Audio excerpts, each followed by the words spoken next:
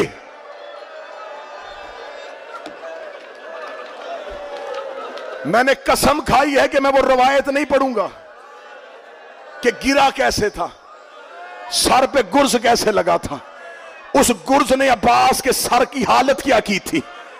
میں وہ جملہ نہیں پڑھوں گا. پردے میں بہنیں بیٹھی ہیں, وہ گود میں بچے لے کے آئی ہیں, کسی بہن کا دل پھٹ جائے گا, کوئی ماں مر نہ جائے. میں چھپا چھپا کے روایت پڑھنے لگا ہوں.